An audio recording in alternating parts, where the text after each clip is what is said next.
Check, check. Hello, everyone.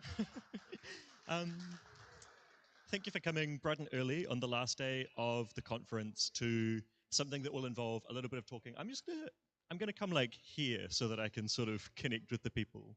Oh, maybe. Why not? Talk louder. Cool.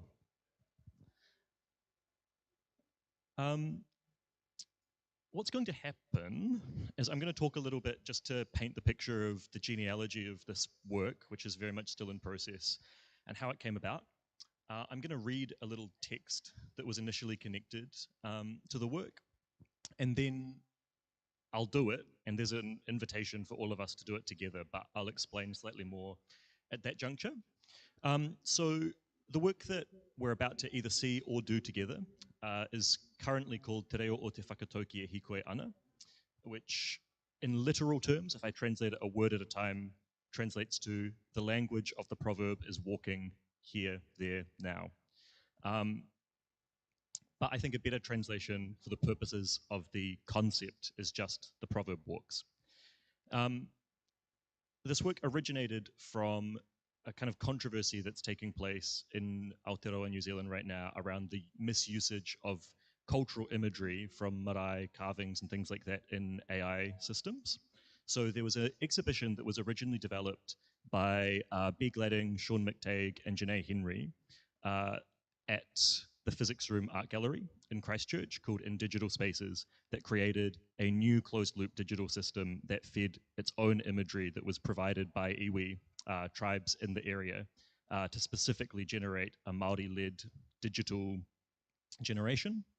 And then we were interested in delimiting that exhibition outside of the container of institutional hours, 9 to 5. So it could be something that lived externally.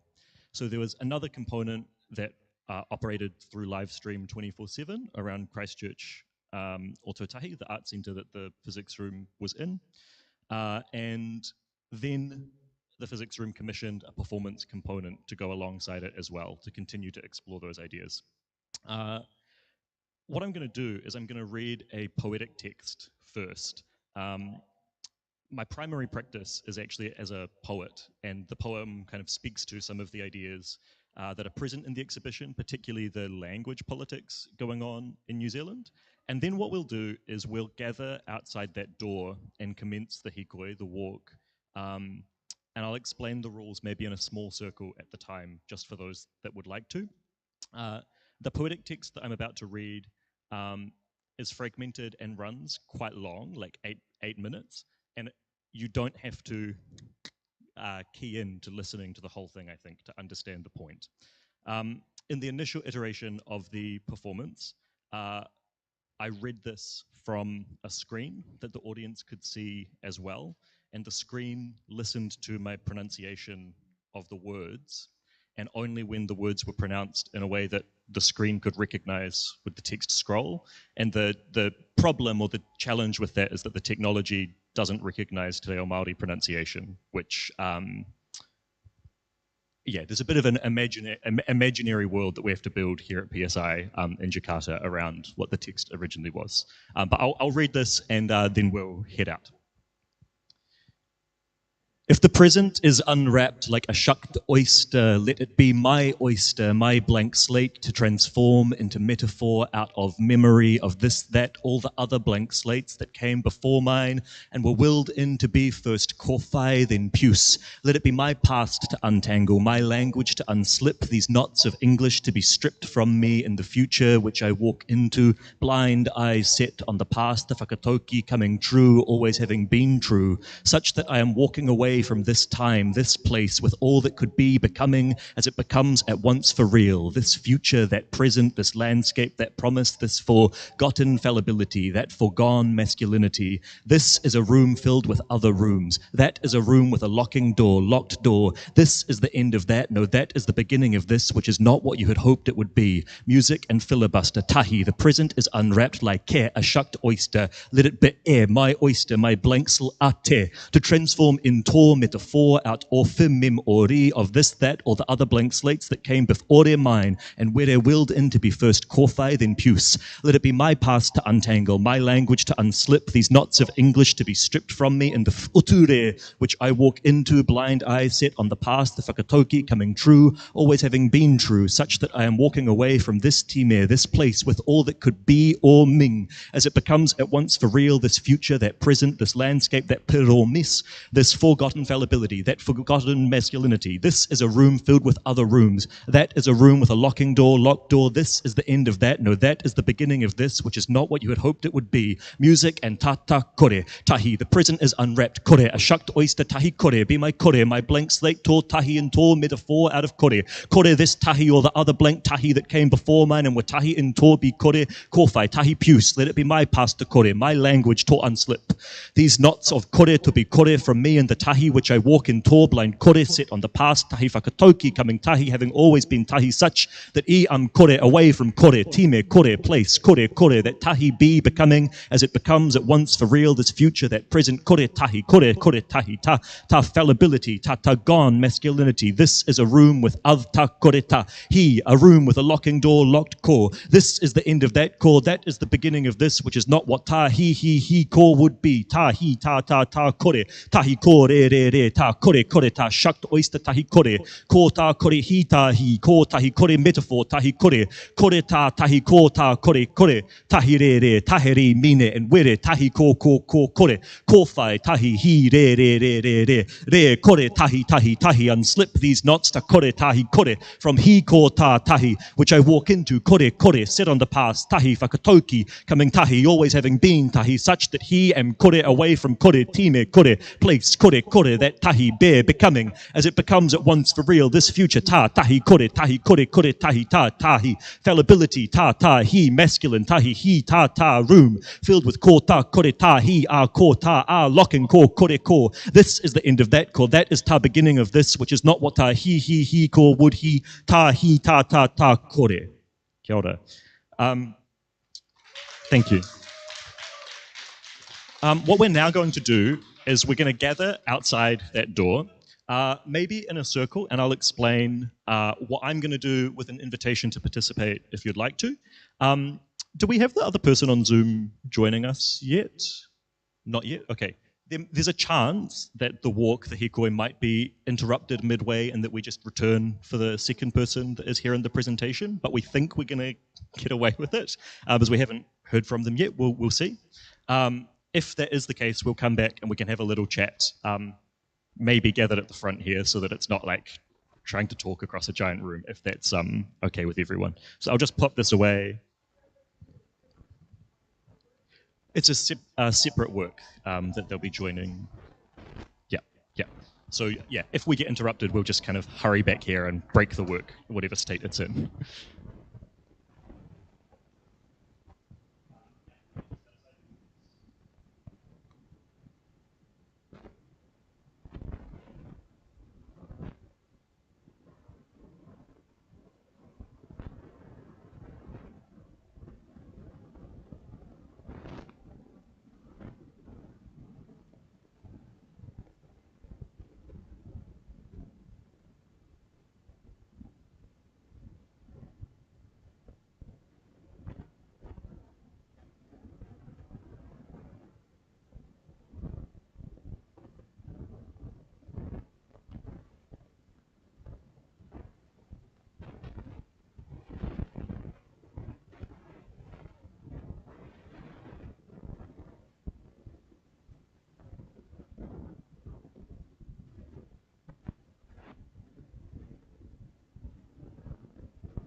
See, how are you? Nah, Are you great. going to sing again today? Are you done?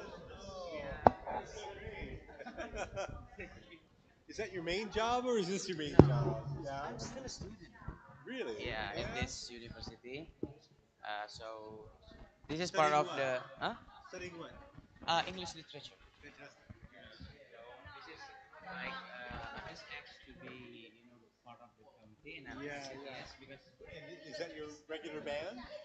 yeah, that Good. is from The bass the player's day one. really good. I think. Yeah, Yeah, yeah. they're very good, but they cannot come for this 3 days, so we cannot. Okay. Anyway, thank you.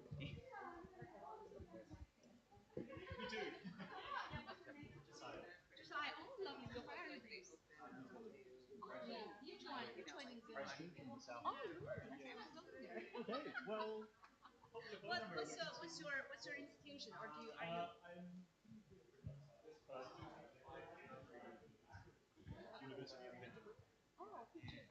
in Christchurch. I teach creative writing.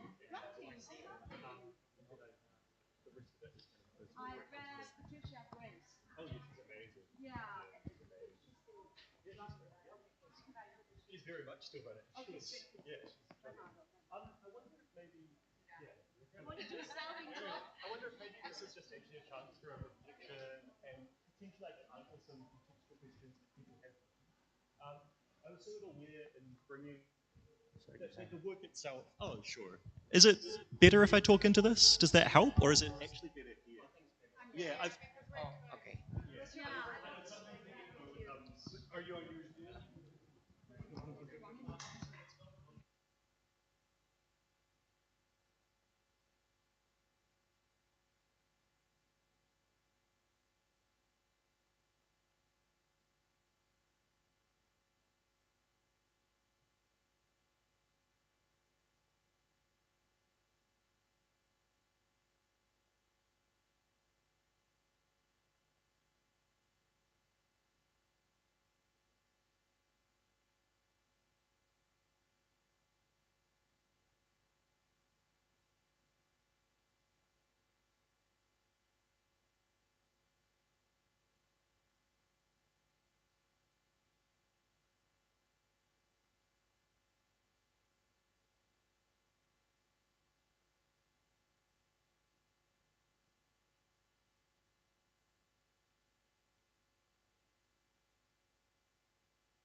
$10 in US. Yeah, $10 US dollars.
Check.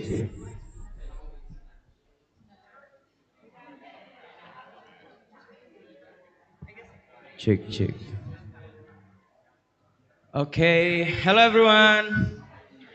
Okay, today we're going to start the next session. And today we are going to be moderated by Mr. P. Kirim Friedman. So Mr. P. Kirim Friedman, the floor is yours. Hello, everybody. We're still not sure today if we have two presenters or three. The online presenter has not yet replied. So we'll know if they show up at the time to start, then we'll have a third presenter. Otherwise, we'll just move on to the third one. Today's panel on researching archipelagos, performance practice as research, starts with Andrew Sutherland, whose paper, The Antiretroviral Pill as Tomorrow's Body, Staging Practice as Research with the HIV plus Undetectable Status. Andrew Sutherland is a queer POZ writer and performance maker, creating work between Boorloo, Western Australia, and Singapore. Andrew.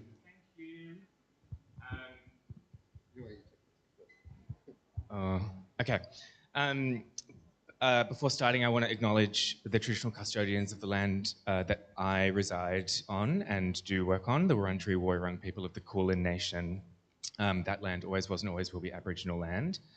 I also want to make note of where we are and the privilege and the generosity of being able to be hosted at this university and in Jakarta and in Indonesia. Given that my work is situated in HIV treatment practices and the premise of medically maintained undetectability, this is a privilege and a construct that is not equitable across bordered zones. As of 2025, according to UNAIDS, there are an estimated 570,000 people living with HIV in Indonesia. Approximately 31% of that population accesses treatment and 14% are virally suppressed. Noting how imbricated colonial imperial capitalist forces are in this uneven global distribution, including the USA's global HIV funding freeze in 2025, which impacts this nation, but more broadly the patenting, the circulation and the control exercised by a few pharmaceutical companies that maintain the risk of HIV in order to control the profit gathered from its treatment. In this paper, though, I am zooming in, or islanding maybe, onto the relationship of my own body to these pills and acknowledging the kind of privilege of the construction of undetectability, how they perform, how they evidence themselves in the performance of taking them, what undetectability and the particularity of these pills might tell us about performance's time and the ephemerality of evidence. Also, I wanted to kind of short circuit the bigness of the room. And I'm trialing a kind of micro-distributed version of the visual part of this presentation. So to my loved ones throughout the room, have kind of vision on their devices, and you can press play at any point over the next few sentences. The way I'm kind of scattering this video evidence through other queer bodies in the room to attempt something uncertain about accumulation and scattering and islanding, which also has some debt to Will Schuler's paper earlier this week about multiversal simultaneities, perhaps to offer simultaneities that fall slightly out of sync with one another. I'll play it on mine too. Every morning, I ingest a pill that keeps me alive. The antiretroviral pill for the treatment of the HIV virus and I have different timelines, but we intersect every day, and in the intersection form a repertoire of iterative practice. I was diagnosed HIV positive in 2014. From the first medical appointment through to now, the goal of antiretroviral therapy, both in a medicalized and subsequently a social framework, has been the undetectable status. HIV replicates in the body by transcribing viral RNA into the host body's DNA, effectively hijacking the body's machine processes to create new HIV RNAs to attach to more cells. This multiplies what is referred to as the viral load, further attacking the body's immune system over time, becoming more and more visible. ARV therapy suppresses this multiplication. The so-called Lazarus moment of ARV medication came in 1997, with PrEP, which is preventative medication, entering the Western market from 2014 through 2016, and the finding of undetectable equals untransmittable, i.e. you can't pass it on, entering the consciousness from 2018 onwards. The pill, from the iconic blue of the Truvada PrEP pill to other brandings like the Biktarvy that I take, is a loaded object. Marcia Rosengarten and subsequently Marilu Gagnon and Dave Holmes have compellingly argued for the pill and the HIV-positive body together as an assemblage in the Deleuzian sense. Paul B. Preciado's work on the pharmacopornographic, the medical and the pharmaceutical as cellular technologies of power or control is also instructive. So, with assemblage theory, we can say that the pills do nothing until they are assembled with the body. And with pharmacopornography, we can say the pills are a part of a superstructural distribution of surveillance. They write something into the body. Elsewhere, I've adopted Latour's actor network theory and Bill Brown's thing theory to argue for the way the pill gathers agential qualities as a disciplinary object. In this paper, though, I am more interested in the ongoing doing and its evidence. Compliant with medication, the HIV-positive body reaching an undetectable status means that the viral load becomes so low that it cannot be counted or exists only as a tiny trace. Sociologist Kane Race speaks to the shift in identity structures and in anticipatory time that form around this emergent categorization, writing that the viral load test positions itself in relation to an apocalyptic future, making this point present in the day-to-day regulation of practice. The imperative to remain undetectable therefore assumes the always present possibility of detection. João Florencio, writing on these emergent temporalities, also notes the ways in which the never-ending present is marked by the recursive tempo of a daily dose of combination drugs. Florencio argues that the experience of ARV time is one in which the acts of waiting and wasting time function as possible alternatives to the ways in which capitalism might otherwise make demands and structure our time. My own PAR, Practices Research, works autoethnographically with my own status as an undetectable artist by thinking with the spectral or the hauntological, to situate the experience of signifying, medically maintaining, and coexisting with the virus. Performance studies, being concerned as it is with presences and absences of the body, is an especially adept place to consider theorizations of the ghostly, and ghosts are likewise everywhere in queer theory's spectral turn and in critical figurations of the HIV virus, and this ranges from Jose Esteban Munoz, Tim Dean, among others. For Carla Fricero, building from Derrida's hauntology, a spectral approach demands a kind of passivity hinged upon a suspension, awaiting, and attending to the world's arrivals. I'm interested in this passivity, what it means in performance, which, apart from its investment in the figure of the ghost, seems nevertheless fixated upon action and doing. I'm interested in the ARV pill's role in creating a repertoire, a kind of ongoing performance practice of undetectability, its relationship to time and the evidential archive. I'm going to briefly unpack repertoire and ephemera as evidence to consider the performance of the pill in the body as an accumulating disappearance. This material that I'm showing today and that I read takes place over the course of 30 days of attempting to document, to aestheticize, ritualize, or reflect back to myself the practice of habituated medication. The first 15 days was done via video recording, a very aestheticized version of taking each morning's pill, and the second 15 days was done via text, written in the 30-minute aftermath of taking the pill. So it hinges upon a kind of inversion in image and then language. Neither is more real than the other. Neither truly touches the actual pill actually taken. This is what I'm spiraling around, evidence and method. I'm not yet sure what is gained or lost or proven by filming or by documenting. So a repertoire then is a set or inventory of choreographies or texts or practices that we hold and habituate into our body. Performance studies scholar Dinah Taylor defines the production and reproduction of knowledge by being there, by being a part of the transmission. In moving toward and then in perpetual maintenance of this idea of undetectability, the body habituates the taking of this pill each day until it's established into repertoire. Following this and other forms, the blood path test to monitor the viral load, the subsequent medical appointment with the HIV specialist to interpret those results into legibility. These repeat into infinity. There is always going to be another one. The pill is a material object that dissolves into the body. It mediates itself into a new kind of archive that is only revealed or surfaced by the screening that confirms the viral load is undetectable. Repertoire, Taylor writes, both keeps and transforms choreographies of meaning. Queer performance studies scholar Mark Arthur reads the PrEP pill as a memorializing architecture, drawing from Preciado's pharmacoponography and from French philosopher Pierre Nora to offer the act of taking PrEP as a once-a-day reminder of the early AIDS crisis and its repercussions in an identification of act and meaning.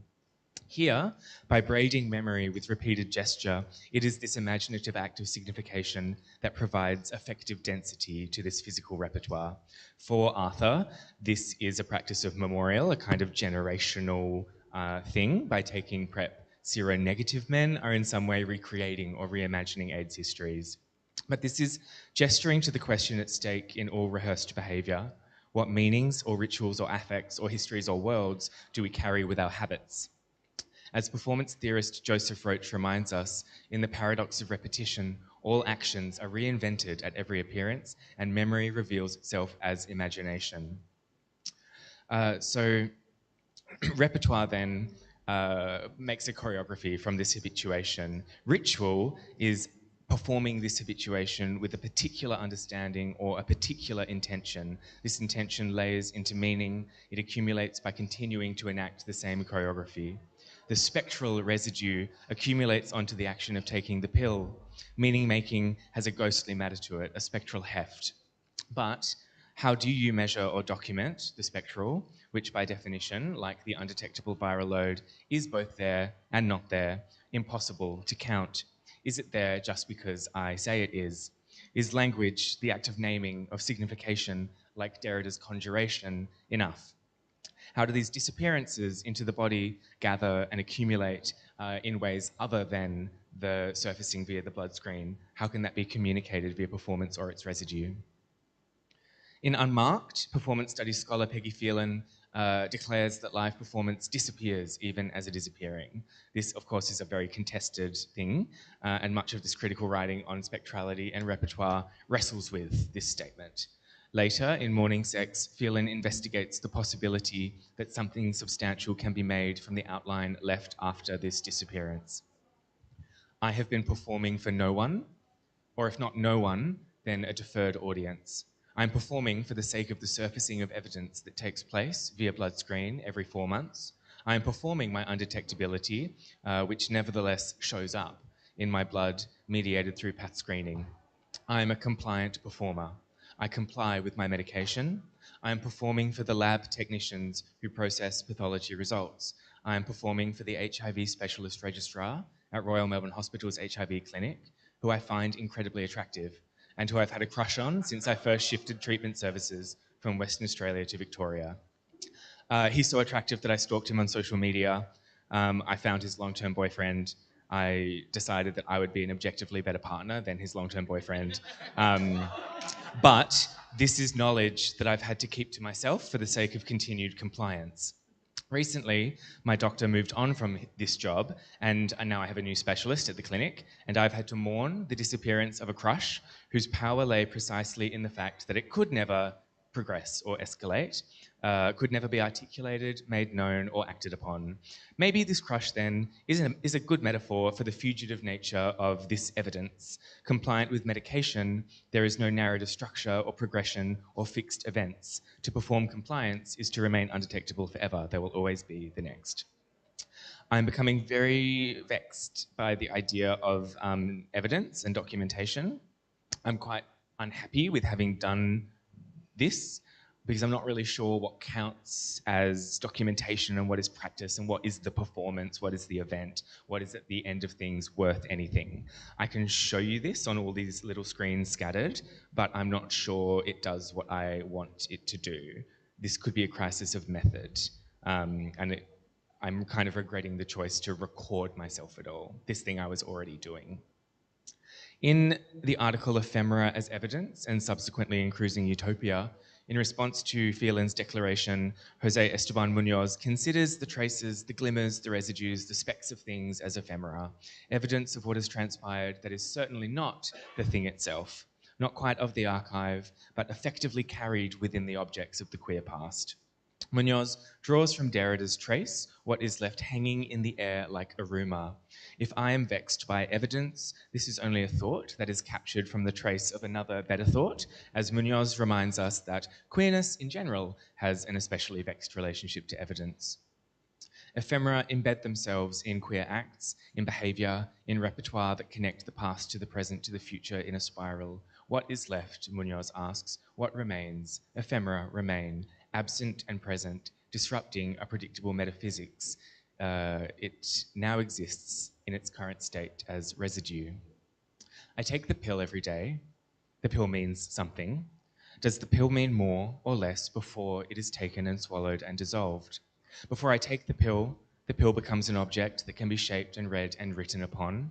Before I take the pill portends my body's immediate future. Once performed, it is no longer tangible, visible, enclosed in a container, or discrete from the body. It only serves as evidence, or is evidenced in tandem with many other pills, which are likewise there, but no longer there in the blood screen. It cannot be written upon, but it begins to write. It only works by its accumulation and disappearance. Archipelagic thinking, as I've written down this week, functions as networks of relation that extend beyond any single event. The archipelago provides a kind of spatial language to understand this interconnectivity. Each thing retains their distinctiveness while becoming more meaningful in the relationship with each of the others. In the video, I am counting, I am stacking, I am reordering, I am making shapes, I am interpreting runes, I am choosing between identical options, I am disappearing. Pharmacosensing, pharmacolanguage, pharmacoprophecy. The light that I cast onto myself is both an aesthetic distraction, an embrace of the DIY, and an extension of a previous durational project utilizing the Derek Jarman film Blue as an effective environment of blue light. Now, though, the light is pinpointed, it is shaped, it is pill-sized, it is more like an object intervening or interfering in vision than an environment surrounding it. The light is also fundamentally distracting from the pills themselves.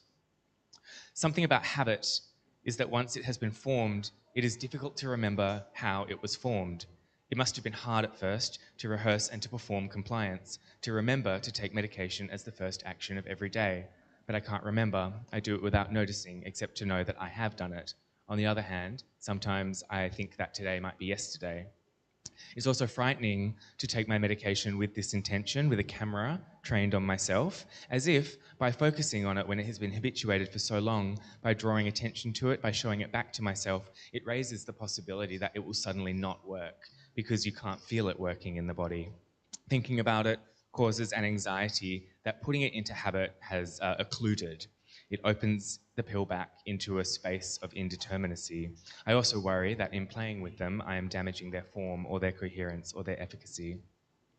When my HIV specialist, the hot one, last year suggested that I could retire the pills and try out 4 times yearly injections in hospital, I was very shocked. I said, no, you will ruin my PhD. But also, the idea of daily medication has become such an integral part of a practice of living. So I said, not yet. Later, I thought, if it did happen and if I did lose this thing, there is something interesting about being moved into irrelevance, that the idea of repertoire and habit, like the precarity of the pill itself, might go away. Undetectability always being on the verge of not existing, not being in its practice. If we take queer theory's fascination with ephemera or with residue, the ephemera of evidence being something of the past that is critically future feeling, then I wonder if these pills could function as ephemera in reverse. They are, yes, ephemeral objects, they disappear, but they are also fixed things that wait to come alive by their disappearance. They are not just in, but they become of the body. As the HIV-positive playwright and activist Victor Cazares wrote as they commenced a medicine strike and stopped taking their medication, each of the bottles are ghosts.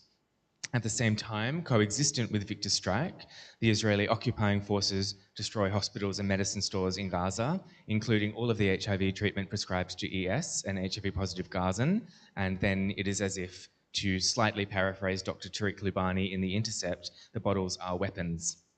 These are simultaneities out of sync. When I receive a bottle of these pills from the pharmacy, it could be any bottle. They are identical to however many countless of the same pill are mass-produced to profit the pharmaceutical company Gilead, but they are also, from that moment, 30 pieces of my future body. All of a sudden, my body is incomplete without incorporating all 30 of them. I'm going to skip a little section, I guess, that talks about taking them through transit, but I wanted to kind of honour Zahan's paper from earlier this week, and that kind of thinking had circulated into this. The idea that the pill then is not yet what it is meant to be. So this concept of ephemera as evidence, I want to maybe invert to consider anticipatory time, this anticipation of that which is either about to arrive or will never arrive, which is always held in this kind of virtual until its time is past. How does this evidence function when, like the crush or my hot doctor, it has no form and no structure and no time? The pill, each of the pills becomes tomorrow's body. The object is not evidence yet. So I'm going to wrap it here, but just to say that this is kind of part of a wider sense of thinking about the dramaturgies of undetectability, and trying to think about this space of passivity in undetectability and the space of the just before. So I'm really thinking through this act of medication taking and documentation and this kind of idea of undetectability, thinking about, I suppose, futurity not in a sense of a kind of long horizon, but in a sense of like the continual imminence, the continual just about to. And that has kind of led me to think a lot about waiting rooms and corridors and like spaces that are very near. That's all. Thank you.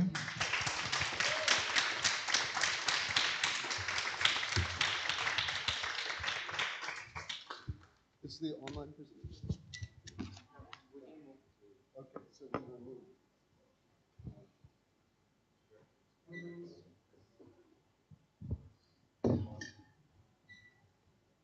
So Cyan Fernandez has not shown up online, so we are moving directly to Hannah Lemon and Anushka Atik, Landscape Encounters Exploring the Literal Zone Between Perception and Environment.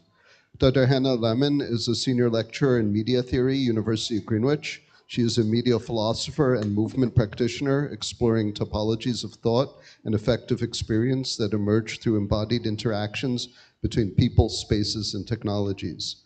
Anushka Atik is a lecturer in landscape architecture, University of Greenwich. She's been working with embodied methods of site analysis for over 15 years, in particular walking as both a dramaturgical tool and as a vehicle for engaging the community through performance and storytelling landscape. Thank you.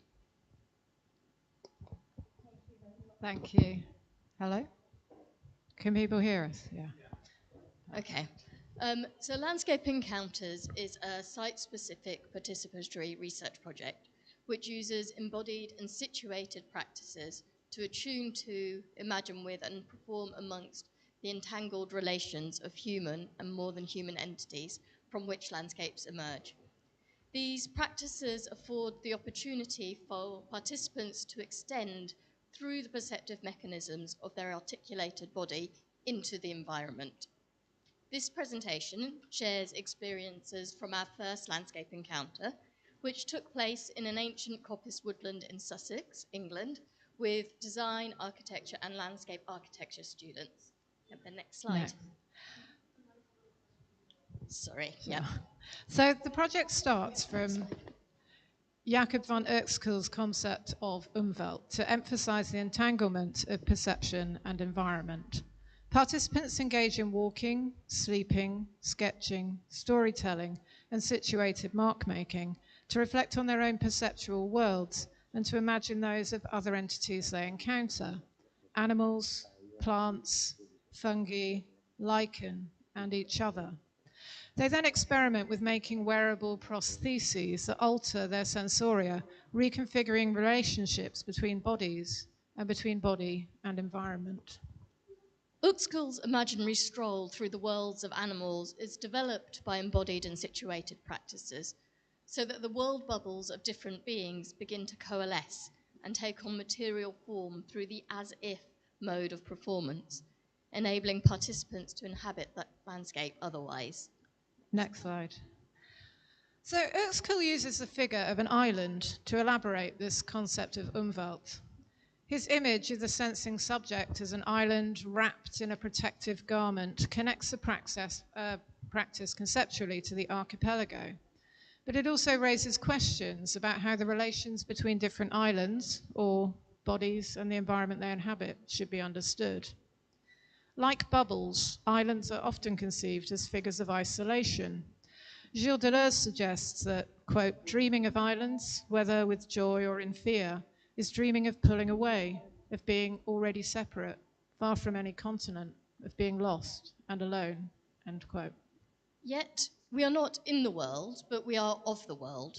Umwelt entails both an organism's perceptual tools and its ability to affect its surroundings. And whilst, like bubbles, our senses may be squeezed, pushed, pulled, and reshaped, we are not contained units. We do not pop when we encounter an alien object.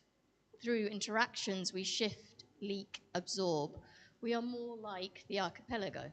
Next slide. We turn to the material conditions, the water-land interface of islands, to conceptualize our practices as emergent and relational, connecting and shaping bodies and environment. The practices act as the literal zone between perception and environment, unwrapping and reconfiguring the sensory envelopes of our umwelt so we can linger in this fluctuating zone and observe the constant movement and transformation, flux and beginning, recomposing and restarting from which the landscape emerges. And we begin to shift from imagining with our minds to performing the as-if of potential refiguration with other bodies. Next slide. Islands can emerge from erosion, fracture, organic growth, or geological eruption. Relating our situated practices to these archipelagic material ontologies enable us to trace the transformations they engender. For Deleuze and Guattari, the archipelago serves as an image of thought, with concepts emerging like islands from the oceanic plane of immanence. As Jacob Stevik elaborates, material forms, body and environment, are configured conceptually through an extraordinary contraction of, quote, the geographical image and the anatomical image, a fusion through which traits of the landscape come to populate the body in a diagrammatic fashion, end quote. Next slide. Landscape Encounters seeks to enact this virtual contraction through embodied practices, thus generating emergent epistemologies that allow for possible passages in heterogeneity, both virtual and embodied. These practices allow for one thing to become another, an island, an ocean, water or land, a soft, spongy, absorbent body to exceed and repeat. Next slide. Day 1, we begin haltingly. Train cancelled, participants running late, phone signal sporadic, messages get through slowly. Eventually all arrive. A break in the rain, we pitch our tents. Next slide. Island 1, attunement. Next slide. Set off walking together, noticing body, surface, contours of ground, pace of movement, weather, humidity, breeze on face, noticing mind, mood. How am I feeling? Tired, tense, easing. Next slide. Listening.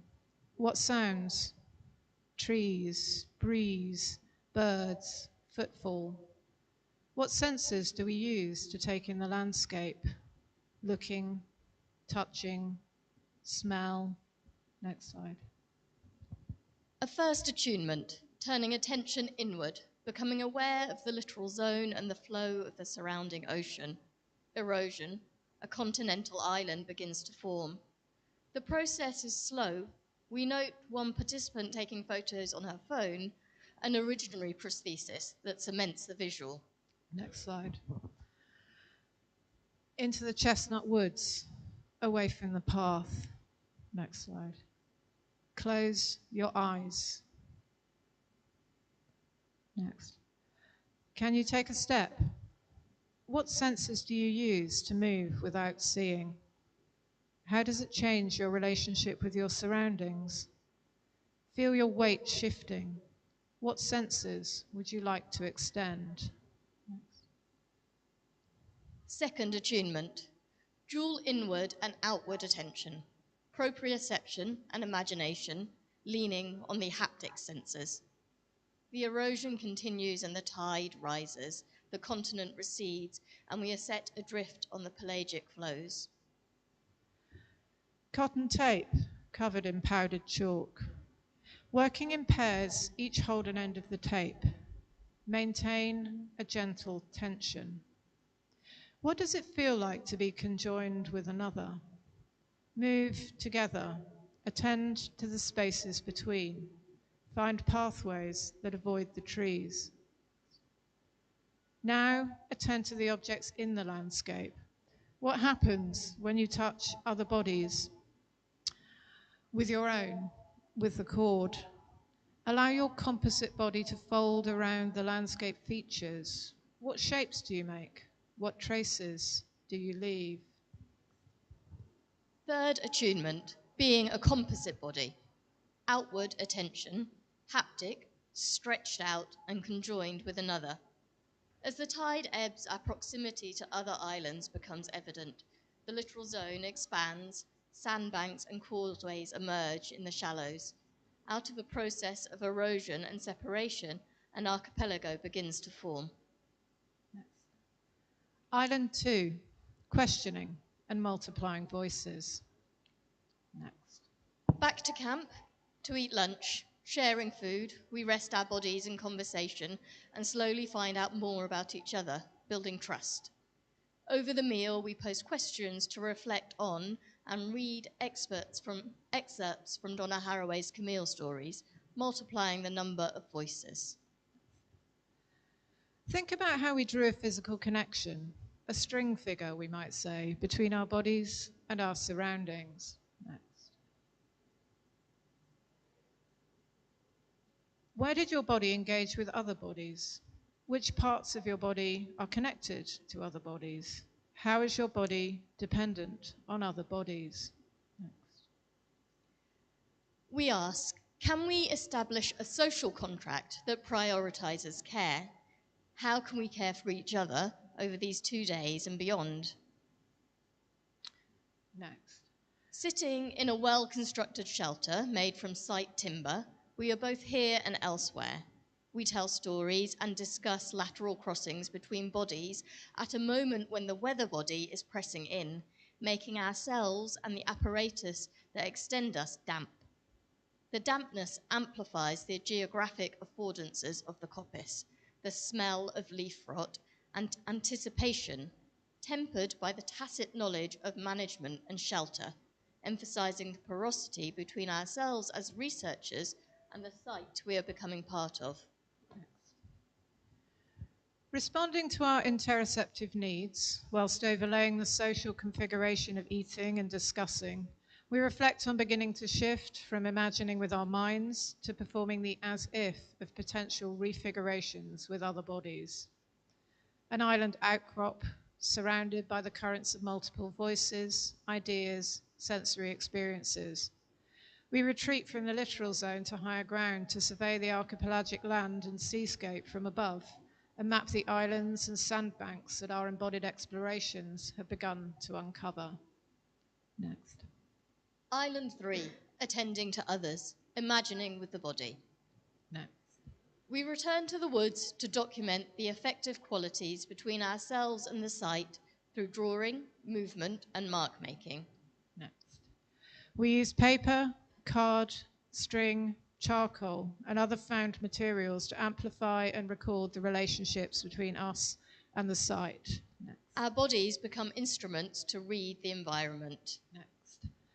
How can we materialize the affective qualities of the site through the positioning of our bodies in relation to others? Materials, smells, conifer needles. Next. Using tools for drawing, we re-scribe the site, finding ways to record the sensed qualities that initiated change somewhere else. The sound the wind makes, the springiness or swerving contours of the ground. Through this practice, the site emerges as something else, inscribed by and on our bodies. Now continue to make your own explorations into a specific body on site. Document how this body perceives the world and how it creates the world. Participants are drawn to moss and lichen.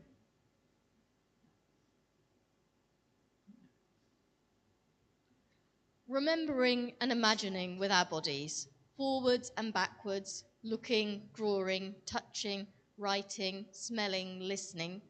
We are in the shallows, navigating the shifting sandbanks. Island 4, social.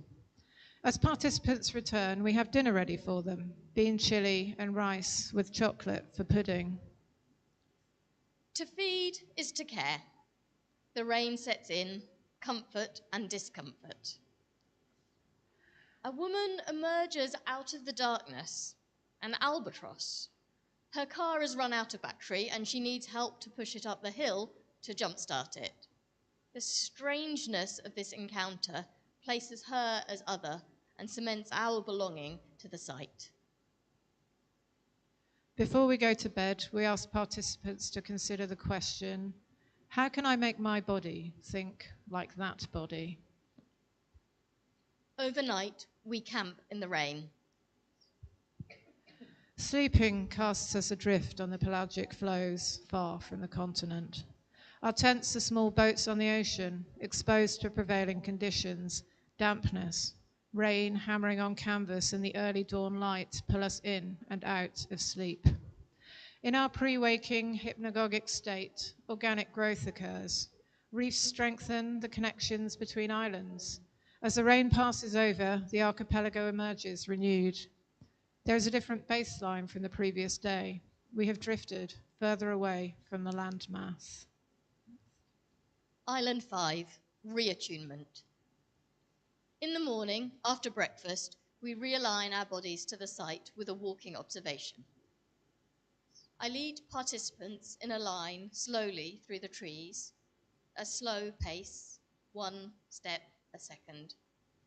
Engagement with this practice takes control and focus, and at sometimes this slow pace is frustrating. But take pleasure in knowing that you have a body, that you are a multisensorial organism aligned to other organisms, pleasure and discomfort. This is okay. How does our body think? Feel your feet, hips, shoulders, and allow them to respond directly to the ground plane, the leaf that brushes our arm, the change in temperature as we move from light to shade. Bring your whole body into the moment of attention and start to tacitly reintegrate the knowledge of our surroundings that we established yesterday.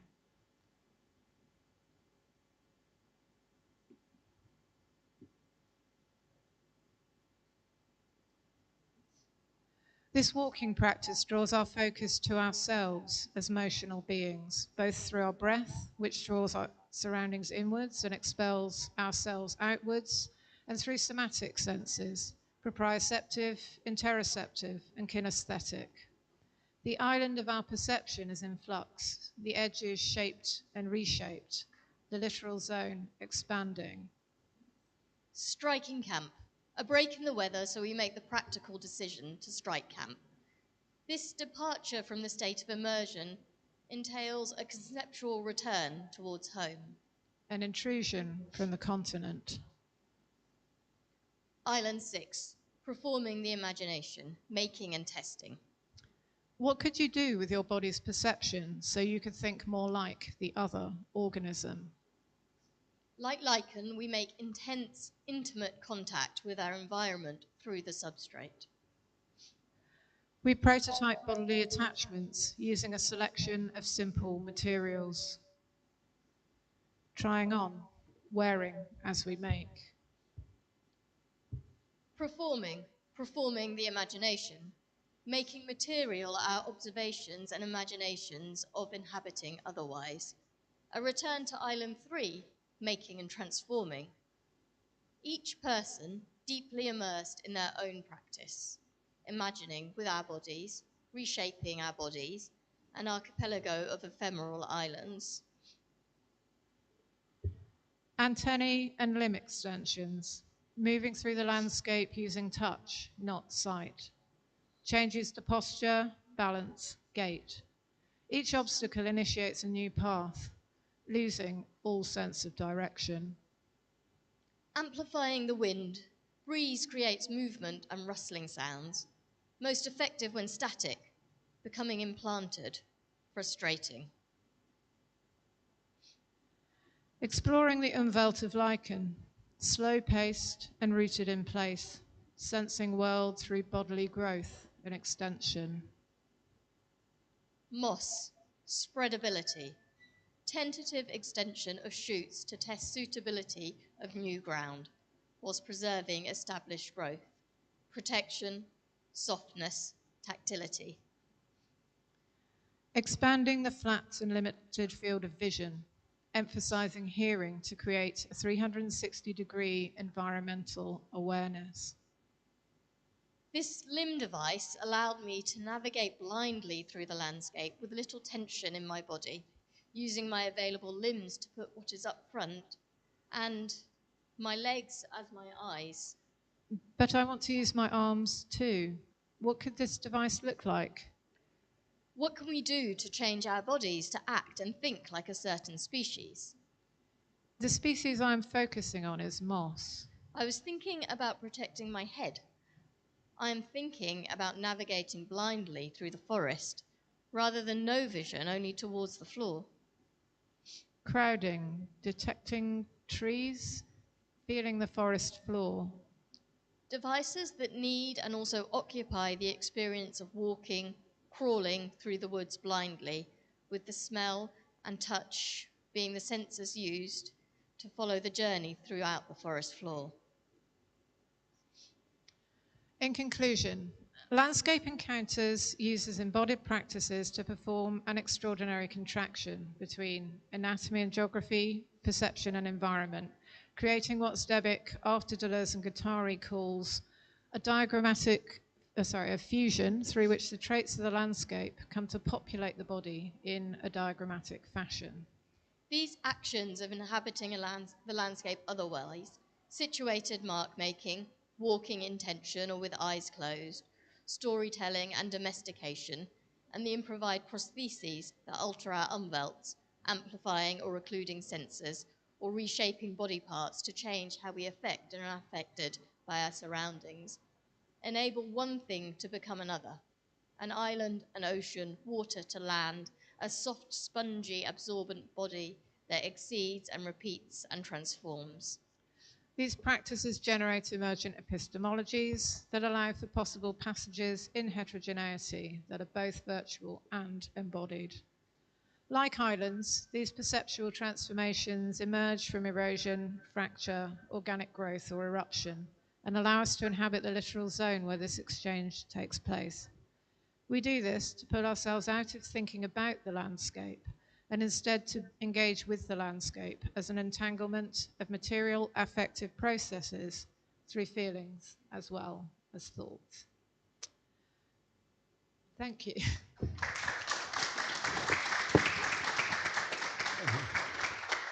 So we have about half an hour for discussion. I don't know if you want to move up here and we can open up to the audience.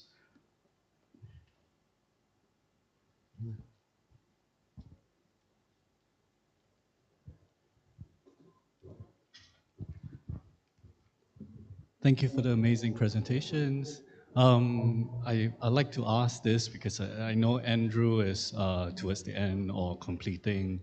And one helpful thing for us also to sort of register what kind of feedback you would like is what are you seeking from this conversation? What would be most helpful for you? And also the second presenters, what sort of feedback do you desire? What would be helpful for us in this room to listen and to respond to? That's a great question, thanks. I guess for me, and maybe speaking for Hannah as well, it's just whatever is in your mind, I think. It's a project that we did a couple of years ago, and they're in the process of iterating. I think it connects more directly to my PhD practice. I'm using kind of very everyday practices as research techniques for landscape architecture. But for Hannah, she's coming at it from a different angle. Yeah, I don't know. I mean, obviously, there's been an awful lot of conversation and exchange this week, so I'm quite saturated at the moment. I think what we were hoping to do in the way we presented it was to sort of evoke something of that experience. So interesting to know whether that kind of comes across. But I also think I've learnt a lot about islands and archipelagos this week that is I'm already absorbing. So yeah, whatever impressions it made is good for me. I think that I'm thinking about the value of having kind of material or kind of visual material, and part of that also is about softly testing forms of how that material circulates or is presented. Yes, but I think because where I'm at is also at a place of trying to think now about larger structure and larger like chapter structure and things. I think generally like discussion is kind of usually helpful and emerges unexpected things for me. Yeah. Maybe the short answer is just praise. what are you looking for? Don't. Thank you very much, all three of you. Really wonderful. It made me think, maybe because after Andrew we spoke about landscape, it made me think a lot about landscape dramaturgy by Anna Vujanovic, and how she speaks that landscape dramaturgy comes at a very critical point in performance, and it disrupts the way we put focus on. And I've been thinking also of Andrew's work, how the work sort of, or the medication also disrupts the linearity of time. So in the past it was infection, diagnosis, illness, death, and now there is a certain limbo It doesn't really move on to the next phase of illness and death. And I'm thinking, what does it mean now to be, sorry, I just wrote something and I want to read it. Give me a second. So what is this kind of dramaturgical action of that paused space, or that space that is always on a loop? And it doesn't look like a Sisyphean, kind of a Sisyphus loop. It's something else. And so I just wanted to hear maybe from all three of you about this landscape dramaturgy, especially when it is not so much about nature, but because I understand also how you're extending also the notion of landscape, and Andrew does. So how, what happens in the case of the undetectable dramaturgy? How can we think undetectable dramaturgy in relation to landscape dramaturgy? Thank you. Yeah, it's really interesting. And I think as I was listening to Andrew, I was thinking about the extent to which we were trying to think while we were there and explore the things that we can't see as well, like what's under the ground and the things, because we were thinking about the different scales of things that are entangled within a landscape and which creates it. There's a text by Anna Singh, and I can't remember her name, Elaine Gann, that's all about the kind of ways that landscapes are coordinated through these different time scales that kind of layer up on each other. The space we were in is also a very managed space. It's been coppiced since ancient times. So it's not, it's not a concept of nature that is a sort of reified thing. It's like this has been human cultivated in a sense for thousands of years. But it's a challenge, I think, and it's somewhere that, we have to use our imaginations quite a lot to kind of ask ourselves what is going on in those places that we can't see, which remains a question. And I think it's something that, as we develop this and iterate this, I'm quite interested in what other ways we might have of detecting those other scales. But there's always that question of, how much does one dig up and interrupt, or does one use other technologies, or does that take us away from the body? So it's really interesting, and I was reflecting on that as I was you were talking about the things that can't be seen, and it's only, the effect of the pill is only detected in that kind of the monitoring and the discipline of that, and yet in the absence of it, it would come to manifest itself on a different time scale in other symptomologies within the body. And there's this tension again between time scales and what that manifestation is like in that very deeply embodied way. It's complex and an interesting problem that you're obviously living in a very full-time way. Yes, I think that coming into a kind of framework originally of thinking about the kind of, as we've talked about before, Pavlos, the viral dramaturgical strategy, and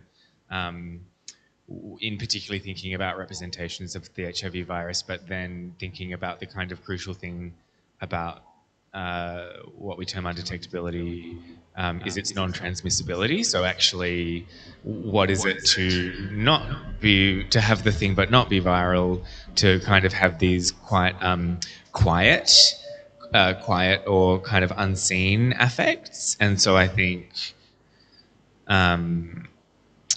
yes, as I kind of talked about, that really brings me to then thinking about like the performance event and the events of the dramaturgy, where there might not be any, and it's kind of always just about to. But thank you for that connection, because that is also good further reading for me.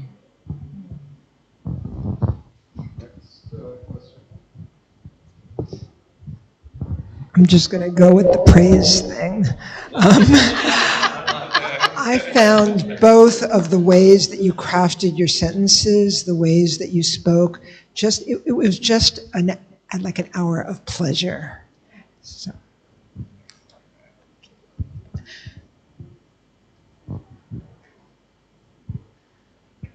Hi, thank you for the presentation. Sorry I was late, so I missed like the first half of the first presenter's presentation. I'm gonna train in performance studies. So this is new to me, but I was trained in literary analysis and ethnography. And throughout your presentation, I had it sparks an idea on this sensory ethnography, coined by Sarah Pink. Ethnography not as a method of research, but rather as a method of writing. And in the second presentation, there's like participants are writing field notes, and I made me reflect about the sensorium and the writing practice. And then it also sparks an idea on what does it mean for pedagogy. So sensory pedagogy, like how do you teach with the sensorium? So I would love to invite the speakers to maybe share thoughts on that. And if I'm allowed to push a little bit further, thinking about today's world where our bodies are transformed into data because of the world of AI. And I see your presentation and your work as maybe a way to push back against being, forced to be transformed into this bodiless, beings in terms of data. So that's a beautiful way of kind of like pushing back against it, because the sensorium, the relationship with the landscape and the body through the sensorium, through our sensories, our senses, it's kind of bring us back into the way we relate to, what it means to be a human rather than being a data. So thank you for the presentation, and prayers for you. May you have all the success in the world with the dissertation. That's all. I think maybe it's useful to add, and I think I take it for granted a lot of times, that the way that or in the programs that I lead, the way that we approach landscape is that landscapes are a series of multi-scalar processes. It's not a thing, it's not an object, it's not trees, it's not just the things that live and breathe in one way or another, through lungs or through other ways. But it's systems, it's sociality, it's all of those invisible, ephemeral things. And that's, I think, what draws me towards performance methodologies, of which I'm kind of like dipping my toe in without any real expertise. So it's kind of nerve-wracking in front of an audience who have trained in performance to present this kind of thing. So this idea, but then also in the UK especially, we have a very fixed idea that nature is separate to humans.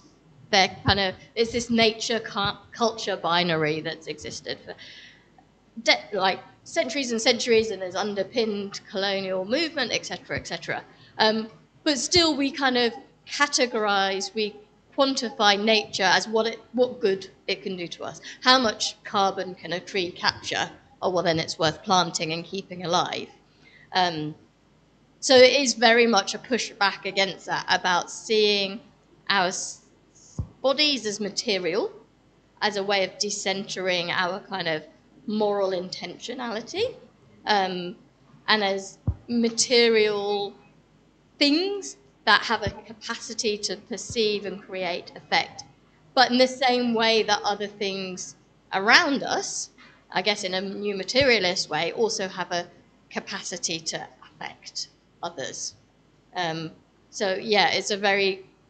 I'm really happy that you made that observation, that is what we're trying to do. We're trying to push back at some of that quantification, that datification of the human body, but also of the world outside of us as well. Yeah, I also think it's interesting that when we went into it, we didn't think we were doing pedagogic research, and something that came out of, so some of the drawings that were overlaid in the final slides were from a sort of evaluation workshop that we did with participants later back at the university, where I asked them to kind of map what they'd done and, write some feedback. And when we were reflecting on what came out of that, we found that it really was about pedagogy, and one of the ways in which we're thinking of developing this project is to kind of invite people. So we're based in the School of Design and Creative Industries that has various disciplines within it, and to think about taking colleagues and students from other disciplinary areas out to kind of test this and think, how can we bring these kinds of methodologies in to bring more kind of environmental awareness and embed it in other subject areas. I'm also really interested, it's quite kind of tangential, but you asked about AI. I actually lecture in media theory, and another branch of my research is concerned with that. And something I've been doing recently that's not really related to this project, but maybe in a way is, in the sense that ideas come out of practices that we do in different areas, is being to develop some participatory methods and practice-based methods of trying to visualize machine learning processes in order to manifest them in sensory, tangible ways. So to actually translate what goes on inside an AI model into visual forms and invite people to interact in collective action to become an image generator, so that people can start to understand algorithmic processes without having to go there with the maths and the computer science.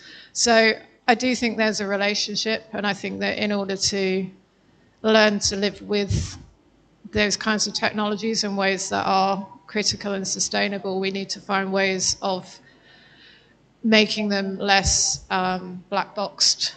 And I think that there are sensory methods that we could use that could be helpful. Yeah, it's more abstract and definitely not outdoors, but I think there is a relationship for me.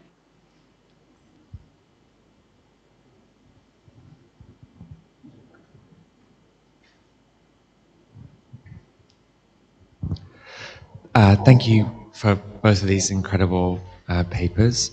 I have like two questions, and one feels more concrete, and the other's like slightly harder to like hold on to, but they've emerged from listening to both. The more concrete one, I guess, is I was wondering if you could talk about compliance, or the sense of compliance that's emerged from Andrew's paper that feels related to the kind of situatedness of the practice in relation to broader necro-political structures and structures of militarization, but feels like it's working its way through the kind of what Matthew Gandhi talks about in like constellations of urban ecology, this kind of transept, this idea of walking through the forest, or how these practices relate to the human kind of conditioning of that maintained ancient space. And then the other one is this more maybe kind of fleeting question or feeling of like, what is the kind of sensory way that you're dealing with the emergent or the not yet unseen, like, or what's kind of precipitating in that not yet formed spaces of the where knowledge is emerging, or where time is emerging from soil or mud, or the condensation of like biochemical matter into the pill that like is about to dissolve into the body. Like, I was wondering if you could talk about compliance and this kind of I'll leave it there. Yeah, thank you for the papers.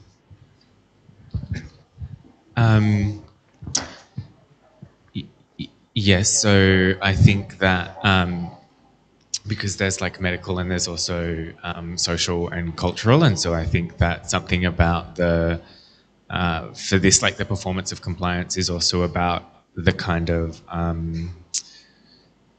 safety or salvation of this kind of idea of undetectability or untransmissibility, that then kind of creates further kind of potential stigmatizations or binarizations with like people who are non-compliant. I'm just circling around something also from the sensory things, but was like thinking about how I spent a lot of time trying to think about like becoming intimate. I know this is also a simplification because they're kind of all an assemblage together, but I had spent a lot of time thinking about becoming intimate with the HIV virus that was cohabiting my body, but I think there's something tricky and kind of problematic in that, because actually the thing that I'm most materially like engaging with is not the processes of the virus cohabiting my body. It's actually the patented chemical process of the pill. And And so that actually is the thing to become intimate with. And I think also that helps get around some kind of problematics of these kind of flat solidarities where, thinking about like, oh, we're actually not necessarily kin because we're both HIV positive or whatever. This is to my speculative HIV positive interlocutor over there. Like that doesn't necessarily make us related, but there is a relation in the kind of mutual dependence upon something that is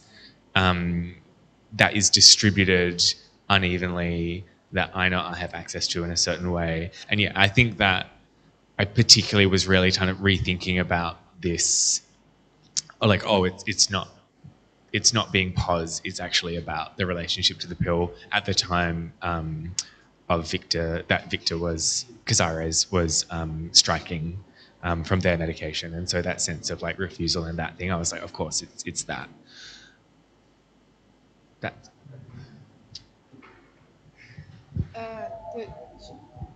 Should we say something about? Maybe it's not so much related to landscape encounters exactly, but the word compliant is so interesting to me. This idea of so with pliability, you're kind of moving, you're changing the shape of your body to fit something else. And my PhD research, which landscape encounters has informed a lot of that, is kind of really thinking about the material quality of porosity. So when a liquid enters a rock, because I'm kind of interested in rocks at the moment, and its porosity is the capacity for that rock to hold or to let the liquid in. It's different to permeability, which means the liquid can flow through it. So it might hold, it might sit there, it will absorb it, it might push it out, it might break it apart. But there's something about the two things becoming compliant with each other that I think is so interesting.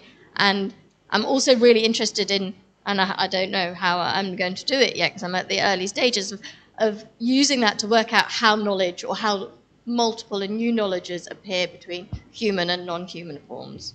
So I love your question, but I don't know how to. Maybe come back in 6 years and I'll give you an answer. But I think there's something really, because the sense of compliance, when we think about it in relation to these sort of medical, technical, social systems, it feels quite, it has to do with control and authority. And then this is this much more malleable sense of what it might be, and maybe that also informs, I don't really have a good answer to your second question, but that question of what is emergent that we can't yet detect is, I think what we were sort of kind of playing with is the idea that if we attune ourselves differently and make ourselves aware of the emergence of these things at different scales, that there's a possibility of openness to noticing them when they do become detectable. And I think that one thing we learned, we had to do this quite quickly because we got a little bit of money and then it had to be spent in 2 months. And, we only went for a couple of days and we didn't think we could ask any more time at short notice from our participants. And what we found out later was they all said, we would have liked to stay longer.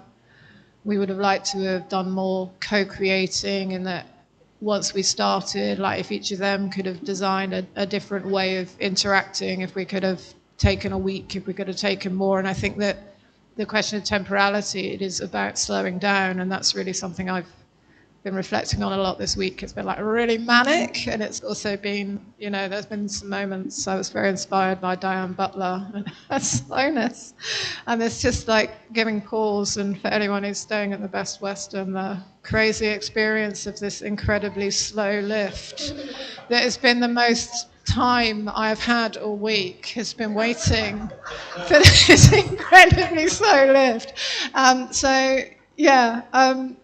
I think slowing down is necessary to be able to account for those invisible emergent things as well. Maybe as we're rushing to the airport after this, there'll be another point to pause. But sorry, I'm rambling. I think we should move on. We have time for one last. It's mainly responding to Andrew, but thank you for your presentation.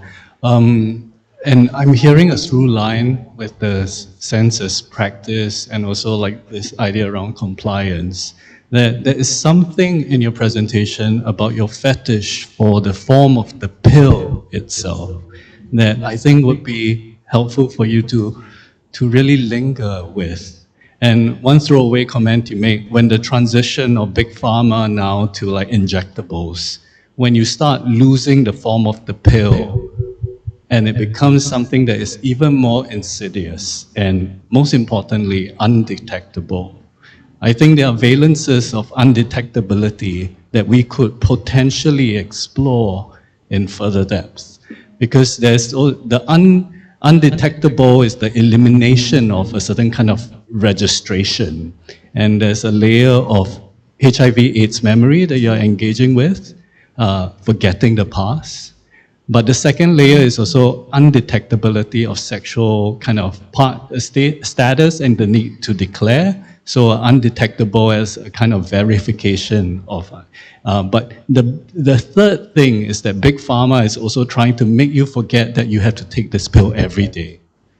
And they're slowly, through biopolitical mechanics, making it even more sophisticated. So they reduce the friction and make it even smoother for you to just sink into the warm bath and enjoy the pharmaceutical kind of amendments that are being imposed on your body.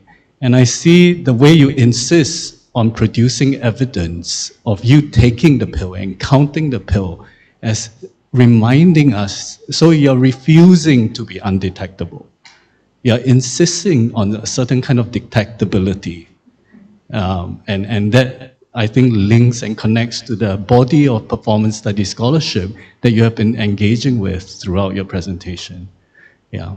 So instead of pushing away from like, it's going to destroy my entire PhD dissertation, I say, go with it and use and understand why you think it might potentially threaten your project and what is it about that, you know, yeah.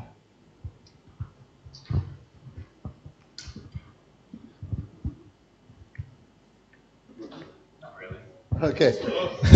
So then we will finish here now. And did you want to take a picture? Yeah, they want to take a picture. So maybe everybody could quickly come up front. Everybody could maybe stand behind the participants. Thank you.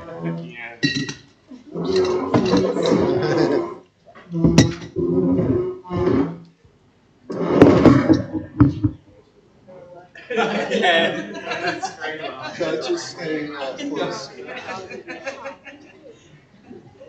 Try to squeeze together so that the photo is easier. Okay. Okay, 3, 2, 1. Okay, one more time. 3, 2, 1. Plus 3, 2, 1. Okay.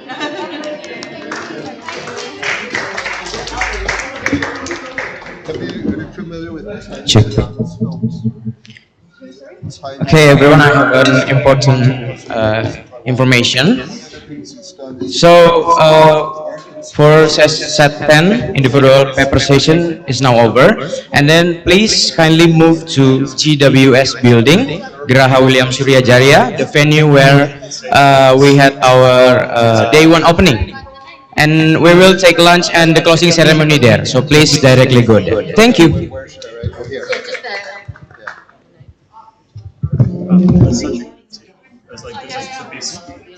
I'm so glad I knew. How perfect! Seriously, man, this whole morning was such a great way to work. What's happening? Okay, that's good. That's good.